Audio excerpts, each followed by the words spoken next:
রাঙ্গামাটি জেলা বাংলাদেশের দক্ষিণ পূর্বাঞ্চলের অপূর্ব সৌন্দর্যমণ্ডিত একটি পাহাড়ি অঞ্চল। 20 জুন 1860 সালে এই জেলা প্রতিষ্ঠিত হয়। এই জেলার মোট আয়তন 6116.13 বর্গ কিলোমিটার। কাপ্তাই জলবিদ্যুৎ প্রকল্প প্রতিষ্ঠার পর কর্ণফুলী নদীর অববাহিকায় বিশাল বাঁধ নির্মাণ করার ফলে এখানে একটি সুবিশাল লেকের জন্ম হয়। তারপর থেকে এই জেলা পর্যটকদের মূল আকর্ষণের কেন্দ্রবিন্দু হয়ে দাঁড়িয়েছে। এই লেকের সুবিশাল জলধারা এবং কয়েকটি ঝর্ণা এই অঞ্চলের সৌন্দর্য বহুগুণে বাড়িয়ে দিয়েছে।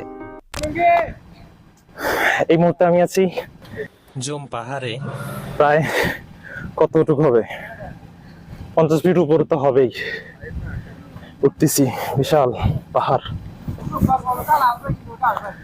আপনি রাঙ্গামাটি না আসলে বুঝবেন না রাঙ্গামাটি যে কত সুন্দর।